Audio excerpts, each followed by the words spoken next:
What's up out there? We are back with another entry into my indie news series. Today's September 13th, 2025, and we're going to start off talking about Borderlands 4.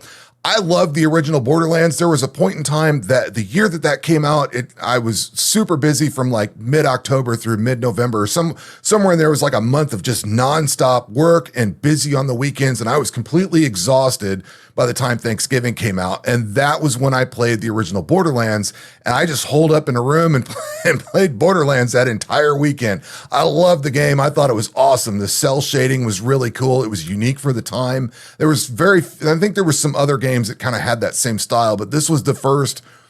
I don't know where other looter shooters came into the scene, but this was one of the first of its kind. I don't know if it's the first or not, but Borderlands was a great game.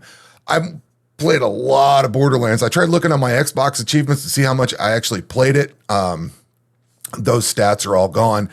But Borderlands, so the original Borderlands, you'd play through it once, and then I can't remember if playing through it the second time was because you went through for the true ending, or if it was just another difficulty level with the same character. I can't remember what the whole deal was, but you basically played through the game twice. And then Borderlands 2 came out, and I was like, oh, cool.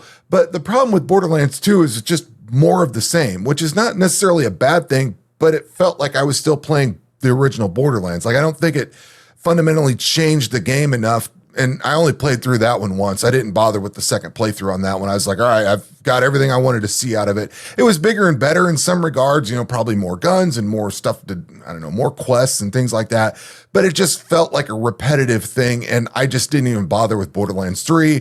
And looking at this, even if I was interested in Borderlands 4, I would have probably skipped it anyway. It's released into mixed reviews, and it's an Unreal 5 game with all the performance issues, according to what I'm reading in the reviews. I look back at Stalker 2, how that game is still basically unplayable for me, and I will just flat out not buy Unreal Engine 5 games that come out at $70, $80, unless I'm really interested in it and really want to take a chance on it like I did with Stalker 2. It's kind of going to be a big pass for me. So Borderlands 4 is out. I wished I could be excited for it because I loved that first one, but man, it just, between the performance issues and it just, I don't know, the game might be good, but the performance issues are a total killer. And I don't know, I didn't play 3, like I said, but I don't know if the series is still kind of repetitive or not. I love it. It looks cool, but you know what I mean? It's just kind of with the performance issues, the price and everything. It's an easy pass on it. But this is out. If for some reason you're under a rock somewhere and you didn't know Borderlands 4 is out, it is absolutely out. And it looks like it's got a lot of players on Steam. I looked at it earlier. It's got, 100 and some thousand people playing. So it seems to be fairly well played, even if it's got performance issues. Next up is for RuneScape 3. Now, this was the big story of the week up until Borderlands release. And I thought, I got to put that one as the top story. But RuneScape is introducing leagues. Apparently they've done this with old school. I don't know. I played RuneScape 3 for like a year, and then I haven't played it for a while, but this sounds awesome. So they're releasing this Catalyst League. This starts on September 15th and it runs out through, did I write that down anywhere? November 10th. So it gets out there for a while. The problem, and I would totally be on board with this. So what this is a special limited time game mode in RuneScape. Say it's similar to what they've done in old school.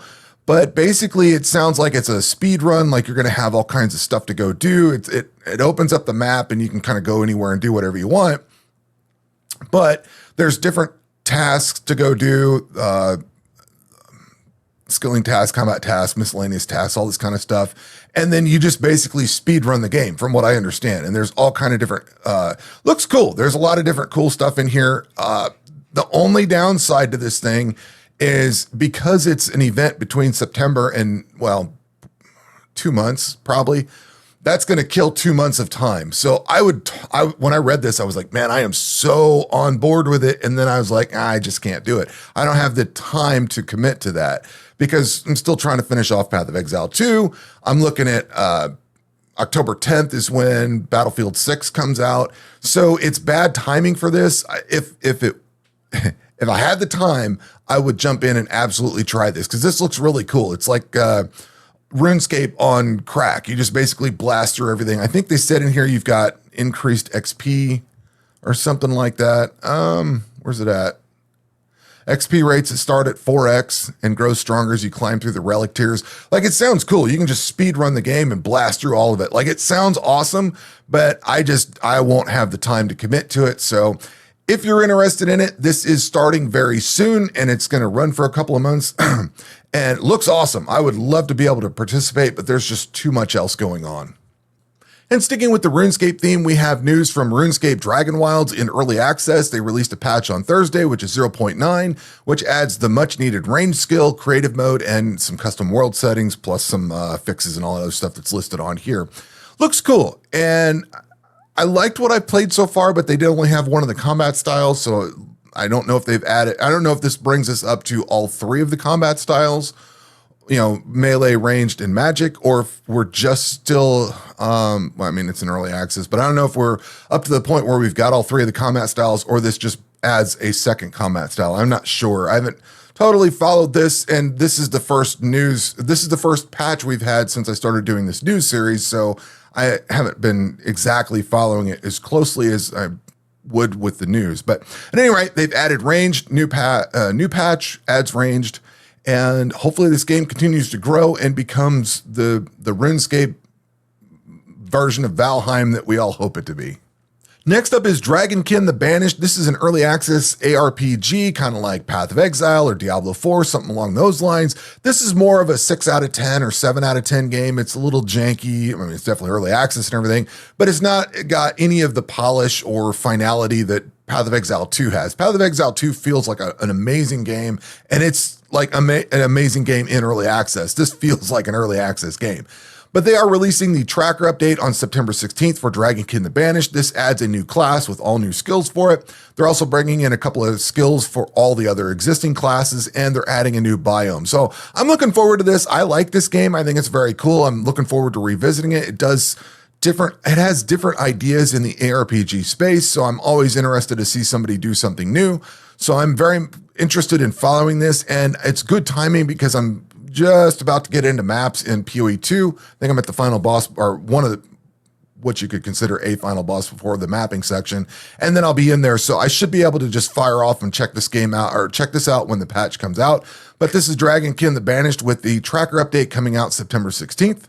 Next up is Folklore Hunter with the 0.9.1 patch that is bringing us Unreal Engine 5. Hopefully it doesn't kill the performance of the game, but they've added some other improvements in there and added a Magnum. Folklore Hunter is a game, I believe you hunt Wendigos, or a Wendigo. There's like the big monster on the map. You got to go hunt it down, track it, and shoot it until it's dead, or figure out how to kill it or whatever. I haven't checked this one out yet. There's, I think, 2, maybe 3 of these kind of games where they have a variety of different mythical creatures that you have to kill. One's like Bigfoot or something like that, and that might be the name of the other one. I'm trying to remember what the other one was called, but there are a few of these kind of games where you've got to hunt some big bad on the map. Like this one says Wendigo, so I think it's Wendigos on this one. I think the other one is Bigfoot. But at any rate, this is one of those where you got to hunt these down. This one is in early access, and it looks like they are targeting 1.0 for Q1 2026. So engine upgrade, a few improvements, and a Magnum added to the game, and hopefully it comes out of early access in early 2026. Zompiercer has an update. This is in early access. They've got Alpha 18, which updates the locomotive. If you're not familiar with this game, you basically travel around on a locomotive from, I very briefly played it. You can see my playtime is very low on this. But if I remember correctly, I watched somebody else playing this, some other YouTuber playing it, and I thought it looked really cool. You got to drive this train around a little bit and deal with zombies wherever you get out. And there's like gear you can get to upgrade your train and everything. Looked very cool. And they've been steadily updating it over the last, I don't know, few years. This has been out since 2020. I don't remember when I picked the game up and tried it, but they've been steadily updating it. So it's got another update where they're doing a little bit more to the train, and that update is out now, I believe. Next up, we have Excidio, the Kaiju simulator. Basically, you can play Godzilla or I think a couple of different monsters in here. I don't remember how many are in here. I have briefly checked this game out. It was very early and kind of a little bit rough, so I wanted to give it a little bit more time, as every early access game is. But they now have the 0.9 patch, which adds a new map and some other improvements to combat. Basically, you run around and just destroy everything. I think there was like little bosses you could fight every once in a while. Like there'd be some other kaiju you'd have to go fight. It looked awesome. And it's nice to see that they keep developing it and adding more to it. Eventually, I need to check this game out and spend some time with it. But new map coming into this. And if you didn't know this existed, you can go around and trash towns and fight other monsters, Mortal Kombat style or something like that. Very cool concept, and looking forward to seeing what the final product brings us.